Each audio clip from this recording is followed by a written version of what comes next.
Hoje eu estou trazendo para vocês um vídeo bastante interessante que é sobre as diferenças político-ideológicas, econômicas entre os candidatos à presidência dos Estados Unidos, Kamala Harris e o Donald Trump. Então, hoje a gente vai entender isso de uma forma bem didática, bem tranquila. A disputa está acirrada nos Estados Unidos, a Kamala está um pouquinho à frente, essa situação ela ganhou corpo após a desistência do Joe Biden e quando a Kamala assumiu que seria a candidata, e ela acabou ganhando mais apoio do que o Joe Biden teria, o que fez com que Donald Trump perdesse um pouco de equilíbrio em relação às suas falas. Assim, isso é estranho, porque ele já não tinha equilíbrio nas falas, né? Ele sempre foi muito saindo falando mesmo, mas ele iria ganhar se fosse contra o Joe Biden. Agora a gente não sabe. A disputa está bem equilibrada.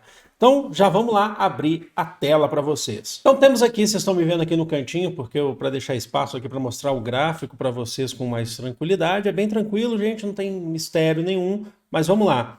Nós temos de um lado Kamala, do outro lado Donald Trump, e a gente vai dividir por assunto. Um assunto que talvez seja dos mais falados, principalmente em todas as eleições que a gente tem o Donald Trump, é a questão sobre a imigração ilegal dos Estados Unidos, vinda principalmente do México, tá?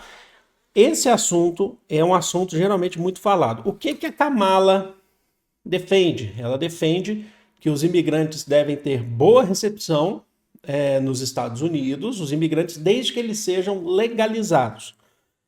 E aí é preciso ter uma política de combate à imigração ilegal. E a Kamala ela sempre vai falar, muito que a gente está vendo aqui é em base, inclusive, no único debate que a gente teve entre o Donald Trump e a Kamala Harris. Ela vai falar que quando ela foi promotora, inclusive de São Francisco, do estado da Califórnia, onde você tem a entrada de muitos imigrantes ali ilegais, ela procurou combater e vencer, segundo o que a Kamala falou, traficantes de drogas e de pessoas, cartéis de drogas e os traficantes de pessoas. Então, ela combate a imigração ilegal combatendo o crime organizado, né? Seja pelos cartéis de drogas, que são feitos pela fronteira dos Estados Unidos ali com o México, e também os traficantes de pessoas, né? Os chamados coiotes, umas redes, pessoas que ganham bastante dinheiro com isso.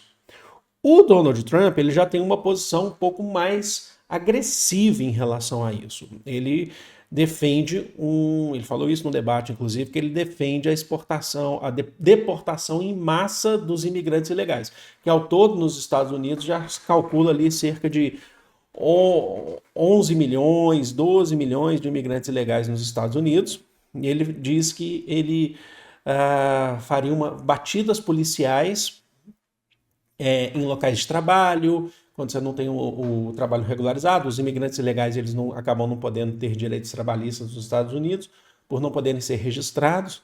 Então você teria batidas no trabalho, batidas policiais nas residências e onde os agentes federais não pudessem entrar, foram proibidos de entrar. E nesse caso do Donald Trump não teria nem defesa. Os imigrantes ilegais eles não teriam direito a nenhuma jurisdição, não teriam direito a nenhuma representação judicial para tentar resolver a situação deles, tá bom? Então ele é bem mais agressivo em relação a isso, não necessariamente culpando os cartéis, e sim culpando diretamente as pessoas que fazem a imigração ilegal, tá bom?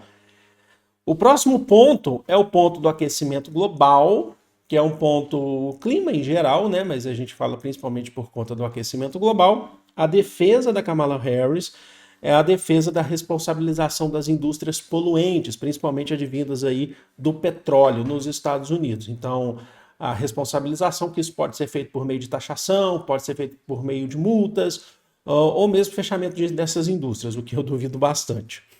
E o cumprimento dos acordos internacionais do clima, que a gente sabe que os países assinam esses acordos internacionais do clima.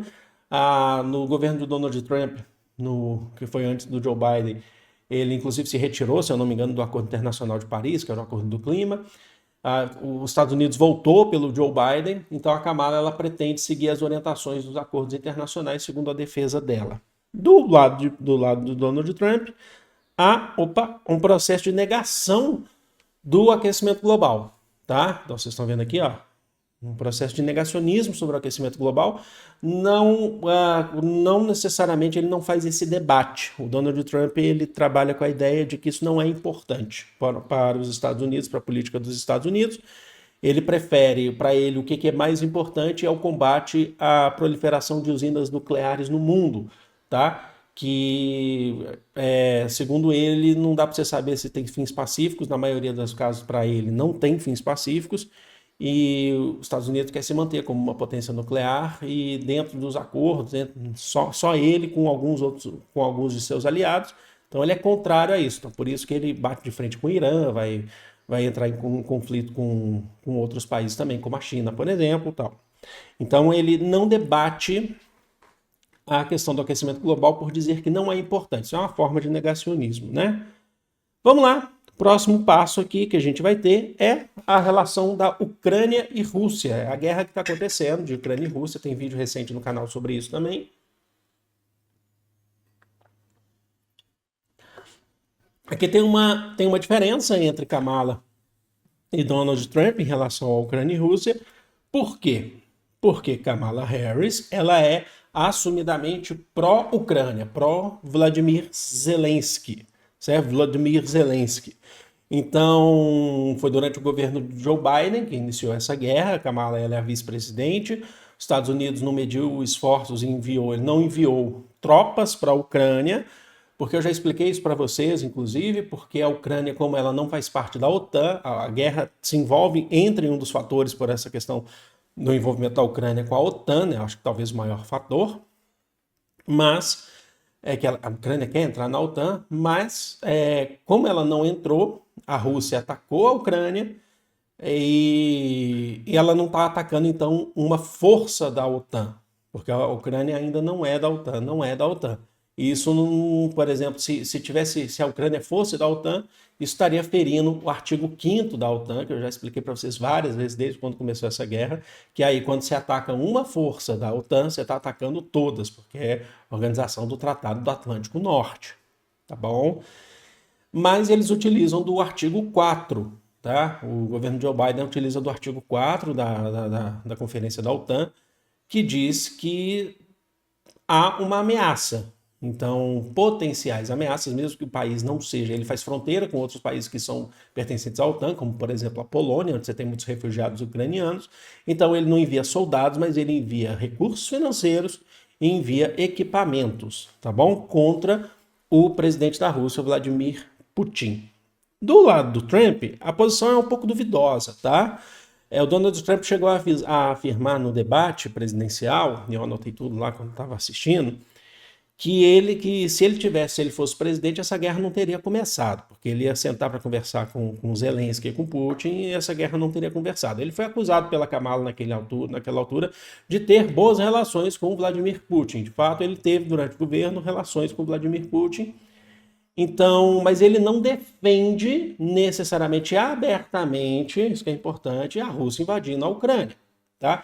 Ele chegou a ter algumas posições bem conflituosas recentemente, falando que falaria até para o Putin invadir outros países pertencentes à OTAN, que demorassem para pagar os tributos referentes à OTAN, porque cada país precisa pagar uma parcela do PIB, do seu próprio PIB para a manutenção da OTAN, e ele falou, eu vou pedir então para o Putin fazer isso. Mas em relação à guerra Ucrânia e Rússia, ele não aborda tanto em relação à defesa de um lado ou de outro. Ele tem boas relações com o Putin, afirmou no debate, inclusive, que essa guerra não teria acontecido porque ele tem boas relações. Ele afirma isso, tá? Mas ele não está defendendo também a Rússia invadindo a Ucrânia de forma aberta, pelo menos até então, tá bom? Isso pode mudar, logicamente. Agora, em relação a Israel e Palestina, a gente já tem um pouquinho mais de algo mais parecido em relação aos dois. Por quê? Porque a Kamala Harris ela presta apoio incondicional histórico dos Estados Unidos a Israel. Fiz vídeo também no canal quando começa esse conflito. É importante destacar aqui que eu já estou trabalhando na guerra Israel e Palestina, porque é uma guerra histórica. Não se trata do atual conflito apenas, então sim, uma guerra Israel-Palestina é histórica, que acontece desde a formação do Estado de Israel, de 1948, com vários conflitos sendo passados por aí. A gente está vivendo uma etapa das mais tristes atualmente, certo? E você deve perguntar, porque lá nos Estados Unidos os dois vão tratar a guerra de Israel contra o Hamas. Isso já mostra pra gente qual que é o ponto de vista deles. É o ponto de vista de Estados Unidos, sabe? De falar que a guerra é de Israel contra o Hamas, porque a gente já tem mais de 60 mil mortos nessa guerra e a menor parte desses mortos são membros do Hamas. Então como é que você vai me falar que essa guerra é entre Israel e Hamas? É uma guerra entre Israel e Palestina por questões históricas desde 1948, com tudo que a gente já falou. Se você não está ligado nisso, é só você procurar aqui no canal que a gente cobre esse conflito atual já há muito tempo e a gente já falou de outras guerras também em outros momentos, tá? Ela diz que, falou inclusive no debate que ela faria todos os esforços para que essa guerra acabasse, para que o povo de Israel tivesse seus direitos garantidos e que o povo da Palestina também tivesse os direitos. Porém, não adianta nada falar isso, porque a partir do momento ela fala assim, mas nós sempre estaremos do lado de Israel. Então pronto, já definiu qual é a posição dela, tá bom? Do lado de Trump, apoio incondicional a Israel. Desde o seu governo, a ideia de levar a embaixada dos Estados Unidos de Tel Aviv para Jerusalém, porque isso mexeria, inclusive, seria uma provocação ao islamismo, aos países árabes e muçulmanos. Então, apoio incondicional a Israel. Nesse ponto, os dois dão apoio incondicional a Israel, tá bom? Então, é um ponto, assim, talvez o único que seja menos divergente entre os dois. O que mais que a gente tem aqui? Deixa eu só pegar uma água aqui.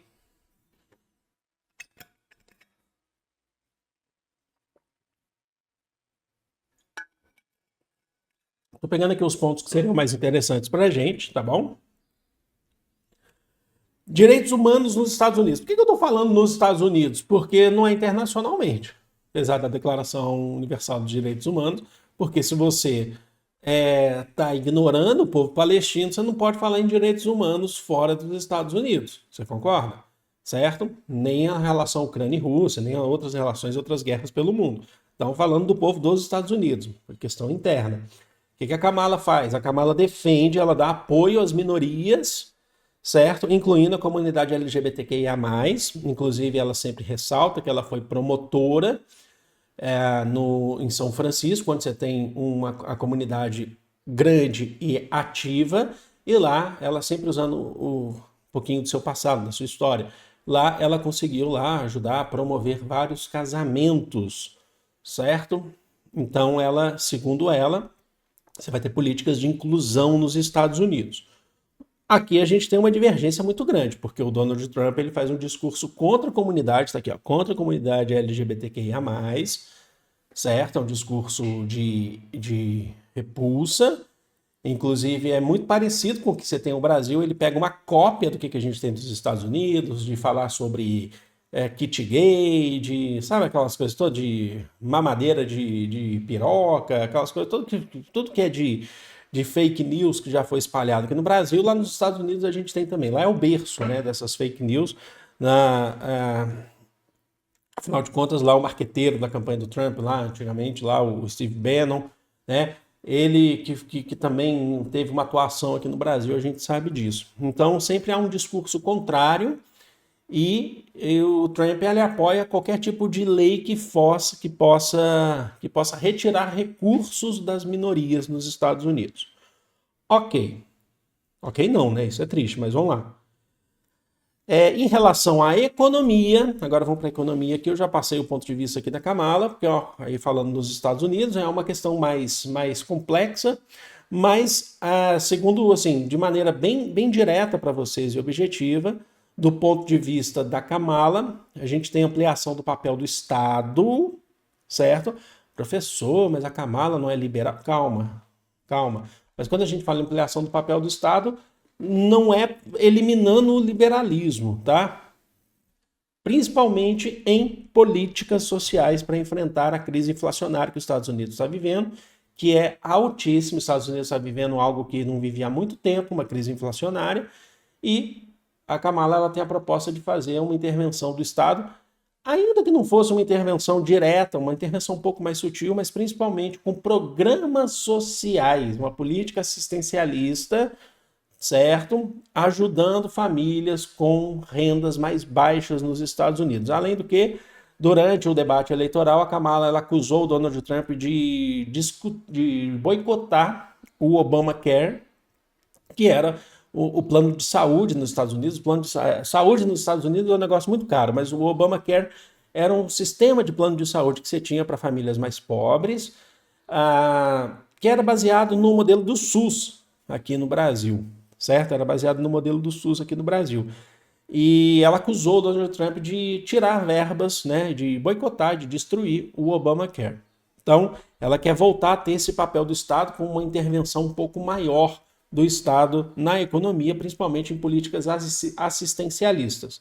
Proposta dela, tá? Se vai fazer ou não vai fazer, aí já são outros 500. E o Donald Trump, redução do papel do Estado, tá? O Donald Trump, simples assim, reduz o papel do Estado, tem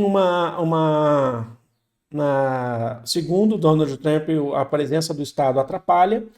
Segundo Donald Trump, o país está numa crise por conta do governo Joe Biden e Kamala, que muitas empresas, inclusive, saíram dos Estados Unidos e procuraram outros mercados, e foram para a China, inclusive, e segundo Donald Trump, isso é inadmissível. Então ele vai reduzir o papel do Estado e vai deixar a livre iniciativa atuar nos Estados Unidos, tá bom?